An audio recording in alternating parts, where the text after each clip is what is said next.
Tollywood star hero power star Pawan Kalyan గారికి ఉన్న fan base దేశంలోనే ఏ హీరోకి లేరనే విషయం మనకందరికీ తెలిసిందే. పవన్ కళ్యాణ్ గారి సినిమాల కోసం అభిమానులు కళ్ళు కాய்చేలా ఎదురు చూస్తూ ఉంటారు. మరోవైపు ప్రస్తుతం ఆంధ్రప్రదేశ్ రాష్ట్ర రాజకీయాల్లో ఫుల్ బిజీ అయిపోయారు పవన్ కళ్యాణ్ గారు. డిప్యూటీ సీఎం హోదాలో పవన్ కళ్యాణ్ గారు ఆంధ్రప్రదేశ్లో రాణిస్తున్న విషయం మనకందరికీ తెలిసిందే. మరోవైపు పవన్ కళ్యాణ్ గారి సినిమాలు ప్రస్తుతం ఆగిపోయాయి. ఇకపోతే పవన్ కళ్యాణ్ గారి తరపున ఆయన కొడుకు అఖిరానందన్ సినీ ఎంట్రీ ఎప్పుడు ఉంటుందని అభిమానులు ఎప్పటి నుంచో కళ్ళు కాய்చేలా ఎదురు చూస్తున్న విషయం మనకందరికీ తెలిసిందే. పలుమార్లు ఆయన తల్లి రేణుదేశాయ్ కూడా అఖిరానందన్ సినీ ఎంట్రీ గురించి చాలా రోజులుగా చాలా రకాలుగా వార్తలు వినిపించిన విషయం మనకందరికీ తెలిసిందే.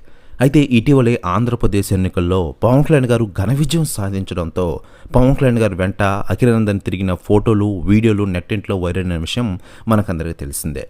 అప్పటి నుంచి అఖిర సినీ ఎంట్రీ గురించి చాలా రోజులుగా చాలా రకాలుగా వార్తలు వైరల్ అయిన విషయం మనకందరికీ తెలిసిందే.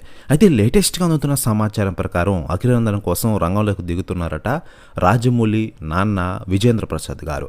ప్రెస్ యూనిట్స్ కూడా తెగ వైరల్ అవుతుండగా దీనిపై అధికారిక ప్రకటన రావాల్సి ఉంది. మరోవైపు అఖిరానందన్ కోసం ఇప్పటికే ఒక pan India love story ready చేస్తున్నారట. దీనిపై అధికారిక ప్రకటన కూడా రావాల్సి ఉంది.